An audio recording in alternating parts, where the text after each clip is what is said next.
Hey everyone, it's your host from Horror Teller. Tonight, I have a chilling story shared with me by a viewer, let's call him Alex, about a terrifying night during his military service. He just appeared, a senior officer, right there with us inside the locked warehouse at Oakwood Airbase.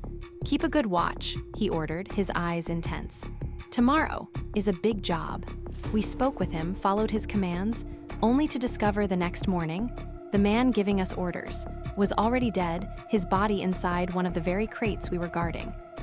All right, let me give you the backstory. This all went down about 2 years ago. I wasn't in my current government position back then. I was still a soldier fulfilling my service time.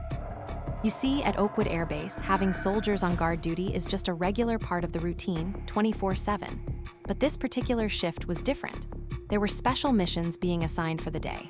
My unit had about 15 guys, and for certain posts, especially the ones considered high risk or sensitive, assignments were decided by drawing lots. There were different codes, code yellow, code red, code pink, and the one my friend Ben and I drew, code gray. Honestly, when we first drew code gray, we looked at each other and felt a bit, well, important. Code gray mission, it had a serious ring to it, sounded like something significant, even though we didn't actually know the specifics of what it entailed at that point.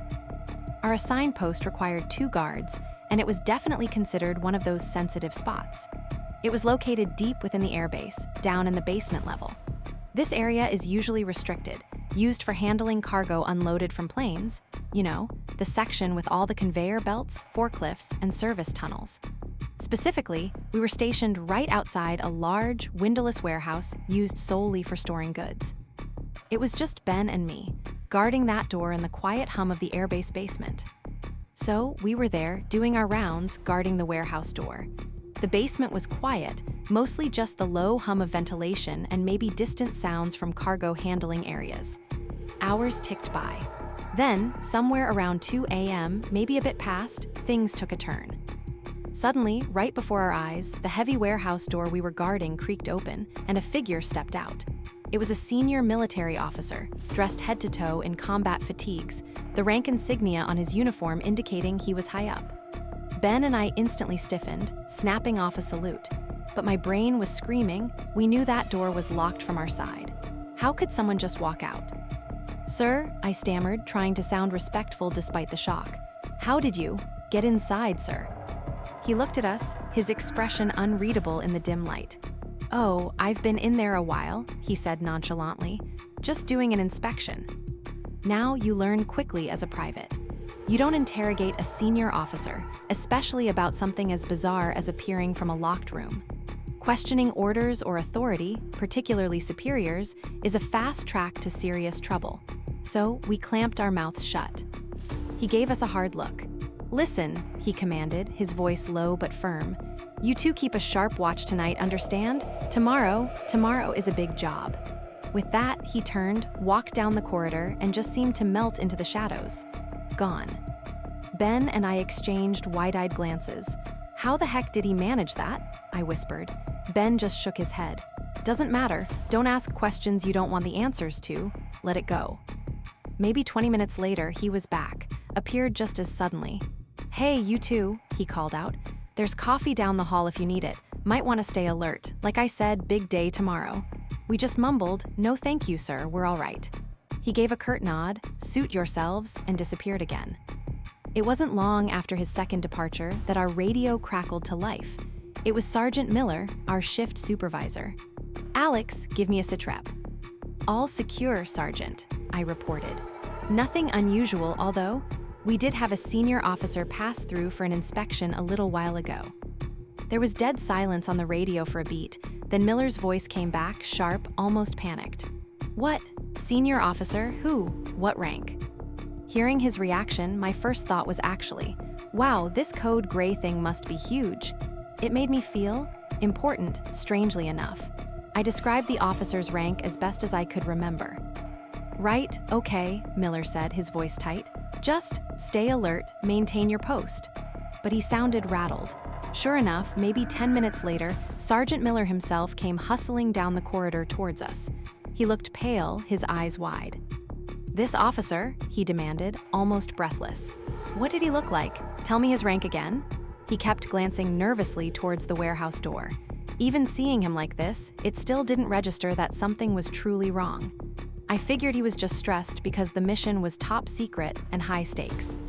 "You guys holding up okay? Not tired?" he asked quickly. We assured him we were fine.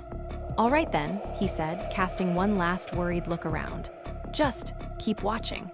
He turned and practically power-walked away, leaving Ben and me alone again in the echoing silence, a new sense of unease finally starting to creep in. Sergeant Miller practically ran off, leaving Ben and me in that heavy, charged silence. It didn't last long. He came back, the senior officer. But this time, his whole demeanor was different. His face was set, hard, tie letter E40, tie letter E04, tie letter E23, tie letter E07, tie letter E40, tie letter E04, tie letter E23, tie letter E35, tie letter E22, tie letter E14. Crank riot, radiating pure stress, maybe even anger. "You too," he snapped, jabbing a finger towards the warehouse. "Inside, now, check the cargo, something isn't right." I opened my mouth to protest that we hadn't seen or heard anything, but he cut me off with a glare that could freeze fire. "Don't you argue with me, move." My hands were shaking as I fumbled with the key, unlocking that heavy door again. Ben and I exchanged a nervous glance and stepped inside, rifles held at the ready. The warehouse was vast, shadows clinging to the corners. In the center sat the 6 large wooden crates, looking even more imposing up close, all nailed shut tight. We started circling them cautiously, our flashlight beams cutting through the gloom. That's when we heard it. Faint at first, then clearer. A scraping, dragging sound. Croot, croot. It sounded like it was coming from inside one of the crates. Ice flooded my veins. I clicked the safety off my rifle, saw Ben do the same out of the corner of my eye. We swept our lights around, hearts hammering against our ribs, expecting. What? A thief? Someone hiding? We checked behind other pallets, peered into the darkest corners. Nothing. The sound stopped as suddenly as it began. Taking a deep breath, trying to steady myself, I slowly turned back towards the center of the room, and my breath hitched. He was right there, the senior officer, standing silently directly behind us, close enough to touch. He hadn't made a sound approaching. Ben let out a small gasp beside me. His eyes locked onto mine, cold and intense. "Well," he demanded, his voice unnervingly calm, "did you find anything?" No, sir," I stuttered out. "Nothing, sir." "Right," he said, his face unreadable stone. "You two back outside. Resume your guard post. I will remain in here." We didn't need to be told twice. We practically stumbled out of that warehouse, slamming the door shut and locking it, our minds numb with fear and confusion. We didn't dare speak, just took up our positions again, every nerve on edge, the silence of the basement now feeling suffocating. The rest of the night crawled by, each minute an eternity. Finally, 6 a.m. The order came. Shift change, assemble outside. We stumbled out into the pale morning light, exhausted and blinking. What we saw made us stop in our tracks. A full military procession was forming on the tarmac. Trucks, honor guards, soldiers in immaculate dress uniforms, the kind reserved for high-level ceremonies or funerals. And then I saw it, black armbands. Every single soldier wore a black armband. Why black armbands? I whispered to Ben, a knot of dread tightening in my stomach. "That's for mourning." Just then, a female officer in crisp uniform marched towards the formation, holding a large, framed photograph. She turned it to face the assembled troops. My vision swam. Beside me, Ben made a choked sound and crumpled to the ground, completely fainted. The photo. It was him, the senior officer, the man from the warehouse. The man we'd spoken to, taken orders from all night. There was absolutely no mistake. Before I could even react to Ben collapsing, the procession began moving towards the cargo bay doors. And then, soldiers started carrying them out. The 6 large, wooden crates from the warehouse. With solemn ceremony, they began to pry open the lids.